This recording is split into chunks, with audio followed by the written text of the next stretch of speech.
Have you ever noticed कि physics हमारी life को कितना सिंपल बना देती है?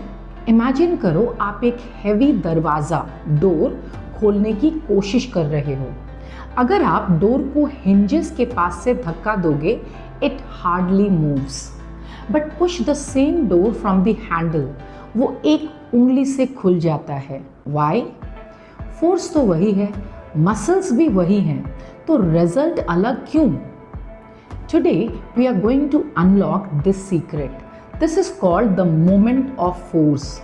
By the end of this video आपको समझ आएगा कि एक छोटा सा स्पैनर एक टाइट नट कैसे खोल देता है और स्टीयरिंग व्हील कैसे काम करती है। मोमेंट ऑफ फोर्स पर आने से पहले let's look at two types of motion. Body move कैसे करती है? जब एक ऑब्जेक्ट सीधी लाइन में चलती है उसे हम कहते हैं translational motion. Example, a car moving on a straight road और a train moving on tracks. Another example, a ball rolling forward. यहाँ पूरी की पूरी बॉडी एक जगह से दूसरी जगह शिफ्ट हो रही है। अब इमेजिन करो एक फैन या एक मैरीगो राउंड, वो कहीं जा नहीं रहे, बस अपनी जगह पर गोल गोल घूम रहे हैं। This is rotational motion.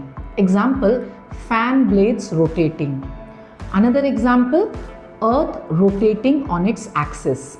की पॉइंट, यहाँ बॉडी एक फिक्स्ड एक्सिस के चारों तरफ स्पिन करती है। Now the big question is, force तो हमने लगाई, पर ऑब्जेक्ट घूमने कब लगता है? जब हम किसी पिवोटेड ऑब्जेक्ट, मतलब जो एक पॉइंट से फिक्स्ड हो, उस पर फोर्स लगाते हैं और वो घूमने लगता है, तो उस इफेक्ट को कहते हैं turning effect of force. Simple भाषा में इसी को हम मोमेंट ऑफ फोर्स कहते हैं। टेक्निकल डेफिनेशन थोड़ी ध्यान से सुनना। Moment of force is the product of the magnitude of the force and the perpendicular distance of the line of action of force from the pivot point. समझे? इसका मतलब है जितनी ज़्यादा फोर्स उतना ज़्यादा टर्निंग इफेक्ट, जितनी ज़्यादा डिस्टेंस उतना ज़्यादा turning effect. So more force और more distance equals to easier to turn. दो चीज़ें हैं जो मोमेंट ऑफ फोर्स को कंट्रोल करती है। मैग्नीट्यूड ऑफ फोर्स, आप कितना जोर लगा रहे हो, एंड परपेंडिकुलर डिस्टेंस, हिंज से आपके हाथ की दूरी। इसलिए डोर हैंडल्स हमेशा हिंजेस से दूर लगाया जाता है ताकि डिस्टेंस बढ़ जाए और आपको कम मेहनत करनी पड़े। मैथ्स की बात करें तो फॉर्मूला सिंपल है। Moment of force is equal to force into perpendicular distance. So torque और मोमेंट ऑफ फोर्स का units is easy to remember. Force का unit is newton and perpendicular distance unit is metre. So the unit of SI unit of moment of force is newton metre and in CGS system it is dyne centimetre. Rotation की direction बहुत important है। Anti clockwise rotation, इसे हम positive लेते हैं, and clockwise rotation को हम negative लेते हैं। ये बस एक साइन कन्वेंशन है। तो न्यूमेरिकल सॉल्व करते वक्त हमें याद रखना है कि anti clockwise moment is taken positive and clockwise is taken negative. अब सोचो, आप एक गियर या एक डोर को घुमाने की कोशिश कर रहे हो। अगर आपको उसकी डायरेक्शन ऑफ रोटेशन बदलनी है, मतलब उसे क्लॉकवाइज से एंटी क्लॉकवाइज करना है, तो आपके पास दो रास्ते हैं। Let's break them down with examples. Number 1, by changing the point of application of force. इसका मतलब है कि फोर्स की जगह बदल देना पिवट पॉइंट के रेस्पेक्ट में। अगर आप पिवट पॉइंट के एक साइड पुश कर रहे हो तो वो क्लॉकवाइज घूमेगा। लेकिन अगर आप पिवट के ठीक दूसरी side that is opposite side force लगाते हो तो रोटेशन फ्लिप हो जाएगा। Number 2, bye changing the direction of the force. यहाँ हम पॉइंट ऑफ एप्लीकेशन नहीं बदलते, बस फोर्स का वेक्टर या रास्ता बदल देते हैं। लॉजिक क्या है? अगर आप किसी चीज़ को पुश करने से वो क्लॉकवाइज घूमता है तो उसे पुल करने से वो एंटी क्लॉकवाइज घूमने लगेगा। Example, the door handle. Imagine a door. आप हैंडल पर हाथ रखते हो, अगर आप हैंडल को पुश यानी धक्का देते हो तो दरवाज़ा यानी हिंजेस के चारों तरफ लेट्स से क्लॉकवाइज खुलता है। द चेंज क्या है? द पॉइंट वही है हैंडल, पर अब आप उसे पुल मतलब अपनी ओर खींच रहे हो। सो डायरेक्शन ऑफ फोर्स बदलते ही दरवाज़ा एंटी क्लॉकवाइज घूमने लगेगा। So change the side that is point of application and rotation changes, and change the push or pull, the rotation changes।